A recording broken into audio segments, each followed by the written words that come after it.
Japanese Foreign Minister Yoshimasa Hayashi arrived in Sri Lanka last night for a two-day official visit. Following his arrival at the Bandaranaike International Airport, he was welcomed by State Minister of Foreign Affairs Taraka Balasuriya. This morning, the Japanese Foreign Minister called on President Ranil Wickremesinghe in Colombo. Discussions between the President and the Japanese Foreign Minister focused on key areas of cooperation, including the light rail transit, the east terminal of the Colombo port, the Kandy Development Plan, the Central Highway, and the expansion of the Bandaranaike International Airport. Both parties expressed the importance of expediting the implementation of these projects.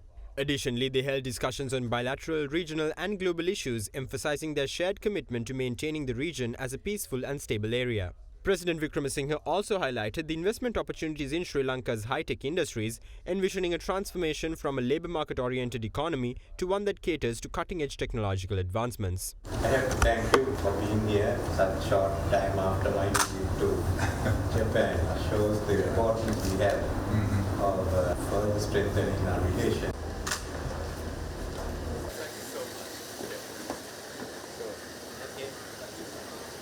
Following his meeting with the President, Japanese Foreign Minister Hayashi called on his Sri Lankan counterpart, President's Counsel Ali Sabri. Subsequent to the bilateral discussions, both foreign ministers addressed the media.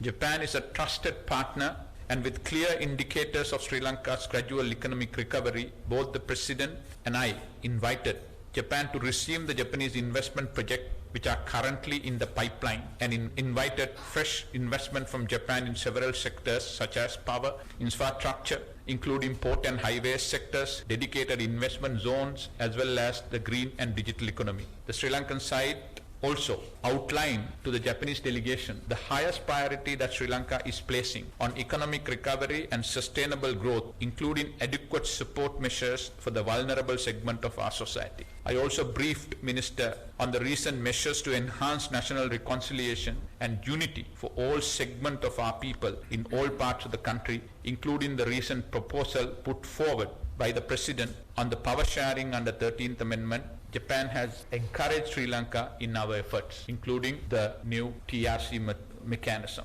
Our cordial relationship have deepened in the areas of people-to-people links. This includes opening in new sectors where Sri Lanka can be source of skilled manpower requirement of the Japanese economy, while strengthening existing tourism and educational cooperation. We are confident that Sri Lanka's economic recovery, which has made a promising start, and the future growth prospect provide us with greater opportunity to enhance the Japan-Sri Lanka relationship in all aspects. Sri Lanka is located at a strategic juncture along the sea lanes of Indian Ocean and is an important partner in realizing a free and open Indo-Pacific, or FOIP. At today's meeting, I explained about the new plan for the FOIP that Prime Minister Kishida announced in March this year, and stated that Japan attaches importance to cooperation with the Indian Ocean Rim Association, or IOLA, which Sri Lanka will chair from October. So I conveyed my expectation for further progress in the debt restructuring process and stressed the importance of a transparent and comparable debt restructuring that involves all creditor countries. I welcome Sri Lanka's effort under the IMF agreement, including its anti-corruption measures and transparency in the policy-making process. Concerning Sri Lanka's efforts on national reconciliation, I express Japan's intention to support Sri Lanka's effort. It's the hope of Japan and myself that Sri Lanka will overcome the current crisis as soon as possible and bring itself back on track for further economic development, serving as a hub in this Indian Ocean. The Japanese Foreign Minister also met with Prime Minister Dinesh Gunawardena at the Temple Trees. During his visit, Japan and Sri Lanka signed an agreement for a human resource development scholarship project to train young Sri Lankan executive officers serving in the public sector.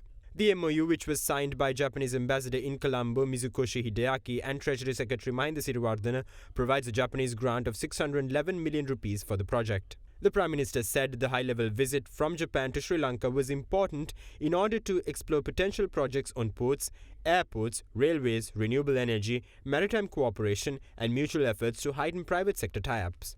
Meanwhile, Japanese Foreign Minister Yoshimasa Hayashi also called on the opposition leader Sajith Premadasa. While requesting the Japanese Foreign Minister for continued support to Sri Lanka, the opposition leader requested Japan's investments towards the betterment of the country's fisheries sector and the expansion of the information and communication technology.